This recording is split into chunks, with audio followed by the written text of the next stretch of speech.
Hey there, Sharon Horne-Ellstrom here. Welcome to day 14 of our Supersize You annual challenge. Today we are hopping into our soap framework.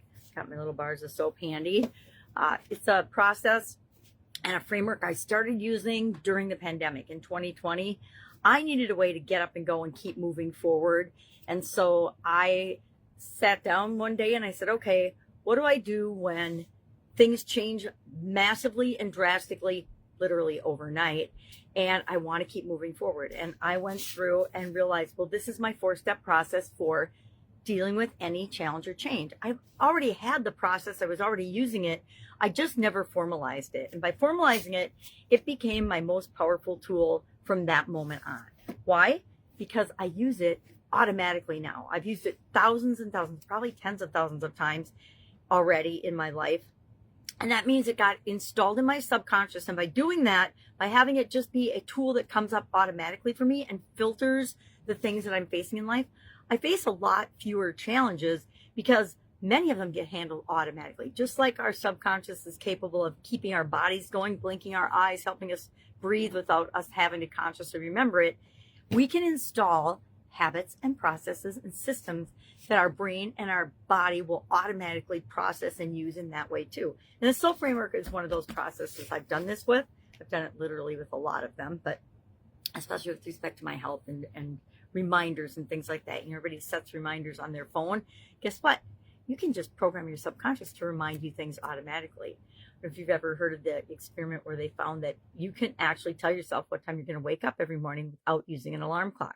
And of course, when I first heard that, I'm like, I don't believe that. And I did it, and I absolutely positively found that we can do that. We just have to believe that we can. So what is step 1 of the SOAP framework? Step 1 of the SOAP framework, S stands for story. What do we mean by story? Well, in order to create what we want or solve a problem or a challenge, we have to first know what is the current story? What is the current situation? What's really going on? And we need to sometimes filter through all the symptoms of what's going on to get to the root cause of what's going on and make sure that we're solving the root cause of a challenge or problem, not just the surface thing. Sometimes there's symptoms, just like when we have an illness, that you need to address immediately. But if you're just masking the symptoms, and I believe our medical profession has done this for decades, using one thing to mask the symptoms often creates side effects and challenges that we didn't expect. But if we get down to the root cause, it's like finding that big domino. You solve that one root cause thing, and all of a sudden, all kinds of things that you didn't even realize were happening fall into place. And that's why I think it's critical that we first identify where are we right now. And then secondly, I call that the C, or our current story. And then to D, our desired story. What is it that we want? If this were the ideal situation, the thing that we're talking about dealing with today, and I'll share mine in a minute, what would that look like? Because that creates the vision of what we want. That's what we're going to actually focus on throughout the process, not the problem and the challenge. Once we know the root cause, solutions are easy. That's the next step of the process, is brainstorming solutions, of course. So today, all we're doing is, yesterday, hopefully you decided on what thing you're going to apply the SOAP framework to. And today, we're going to create our C story and our D story, our current situation, our current story, and our desired story. And you can just, I didn't think of a tool today to share for this. You can just write a paragraph or a page or 10 pages, whatever is appropriate for you. Sometimes just writing down what the current situation is helps us to see it more clearly and realize, oh my gosh, I have way more control over this than I thought that I did.